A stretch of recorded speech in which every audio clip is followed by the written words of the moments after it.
The lowest literacy rate ಯಾವುದಾದ್ರು ಒಂದು ಸಮಾಜದಲ್ಲಿ ಇದ್ರೆ ಅದು ದಟ್ ಈಸ್ ಮೈನಾರಿಟೀಸ್. ಸೊ ಹಾಗಾಗಿ this is a effort to bring them into mainstream. So ಅದಕ್ಕೆ ನೀವು ಸ್ವಾಗತ ಮಾಡಬೇಕು, ನೀವು ಅಪ್ರಿಷಿಯೇಟ್ ಮಾಡಬೇಕು. ನೋಡಪ್ಪ, ಸಮಾಜದಲ್ಲಿ ಸಮಾನತೆ ಬರಬೇಕಾದ್ರೆ ಸರ್ಕಾರ ಕರೆಕ್ಟ್ ಆಗಿ ಒಂದು ದಿಟ್ಟಿಜೆಯನ್ನು ಇಟ್ಕೊಂಡು ಈ ಸಮಾಜಕ್ಕೆಲ್ಲ ಮುಂದೆ ತರಲಿಕ್ಕೆ ಅವಕಾಶ ಮಾಡಿಕೊಟ್ಟಿದೆ ಅಂತ ಹೇಳ್ಬಿಟ್ಟು ಇವತ್ತಿನ ದಿವಸ ನನ್ನೆ ಲೋಯರ್ ಹೌಸ್ ಅಲ್ಲಿ ಈ ರಿಸರ್ವೇಶನ್ 2B ಸುಮಾರು 30 ವರ್ಷದಿಂದ ನಡೀತಾ ಇದೆ. ಇವತ್ತು 94 ಅಲ್ಲಿ ಬಂದಿರತಕ್ಕಂಥದ್ದು. ಚಿನ್ನಪ್ಪ ರೆಡ್ಡಿ ಕಮಿಷನ್ ಅವರು ಅಧ್ಯಯನ ಮಾಡಿ ಸೋಷಿಯಲಿ ಎಕನಾಮಿಕಲಿ ಬ್ಯಾಕ್ವರ್ಡ್ ಕ್ಲಾಸ್ ಅಂತ ಹೇಳ್ಬಿಟ್ಟು ಆವಾಗ ಘೋಷಣೆ ಮಾಡಿರ್ತಕ್ಕಂಥದ್ದು 2B 4%. ಅದನ್ನ ಇವತ್ತಿನ ದಿವಸ ನೆನ್ನೆ ಲೋಯರ್ ಹೌಸ್ ಅಲ್ಲಿ ಸಿಕ್ಕಾಪಟ್ಟೆ ಚರ್ಚೆ ಆಗಿದೆ ಅದರ ಬಗ್ಗೆ. ಯಾಕೆ ನಾವು ನಿಮ್ಗೆಲ್ಲ ನಾವು ಯಾವ ರೀತಿ ಕಾಣ್ತೀವಿ?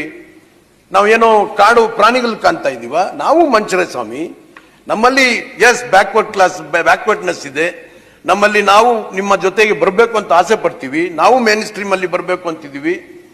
ಇವತ್ತಿನ ದಿವಸ ನೀವು ನೋಡಿರ್ಬೋದು ರಾಷ್ಟ್ರದಲ್ಲಿ ನೋಡಿ, ದಿಸ್ ಈಸ್ ನಾಟ್ ನೀವು ಸಬ್ಕಾ ಸಾಥ್ ಸಬ್ಕಾ ವಿಕಾಸ್ ಸಬ್ಕಾ ವಿಶ್ವಾಸ್ ಅಂತೀರಾ. ನೀವು ಎಷ್ಟು ಜನ ಪಾರ್ಲಿಮೆಂಟ್ ಮೆಂಬರ್ ಇದ್ರಿ ಬಿಜೆಪಿನವರು? 300+ ಪಾರ್ಲಿಮೆಂಟ್ ಮೆಂಬರ್ ಇದ್ದಾರೆ. ಒಬ್ರಾದು ಇದ್ದಾರ? ನಿಮ್ ಪಾರ್ಟಿಯಲ್ಲಿ ಇರೋರ್ಗೆ ಯಾರಿಗೆ ಮಾಡಿದ್ರಿ ನೀವು? ಒಬ್ರಾದು ಇದ್ದಾರ ತೋರ್ಸ್ಕೊಳ್ಳೋದಿಕ್ಕೆ? So why you want to keep us in dark?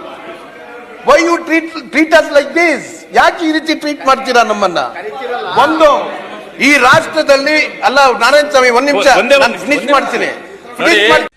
ದಯವಿಟ್ಟು ಕೂತು ಬಿಟ್ರೆ ಕಷ್ಟ ಮಾತನಾಡಿದ್ರೆ ಅದ್ರಿಗೆ ಒಂದು ಅರ್ಥ ಇರಬೇಕು. ಈಗ ಪ್ರತಿಯೊಬ್ರು ನೋಡ್ಬೋದು, ಕೇಂದ್ರದ ಸಂಪುಟ 14% ಜನಸಂಖ್ಯೆ ಇರ್ತಕ್ಕಂಥದ್ದು. ಆ ಸಂಪುಟದಲ್ಲಿ 80 ಜನ ಮಿನಿಸ್ಟರ್ಗಳಿದ್ದಾರೆ. ಒಬ್ರಾದಿದಾರ ಮತ್ತೆ ಮಾತಾಡ್ತಿದಾರ ಎಲ್ಲ ಕೊಟ್ಟಿದ್ದು ಅಂತ ಹೇಳ್ಬಿಟ್ಟು ಸುಮ್ಮನೆ ಕೂತ್ಕೊಳ್ರಿ. ನಾಚಿಕೆ ಆಗ್ಬೇಕು.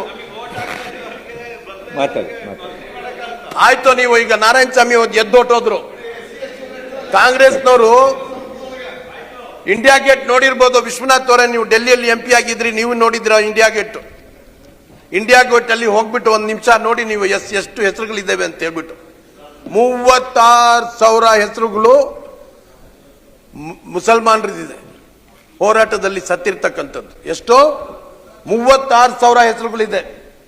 ಅದೇ ರೀತಿ ಸರ್ದಾರ್ಜಿಗಳದ್ದು 12,000 ಹೆಸರುಗಳಿದ್ದಾವೆ ಆ ಗೇಟಲ್ಲಿ. ನೋಡಿದಿರಾ ನೀವು?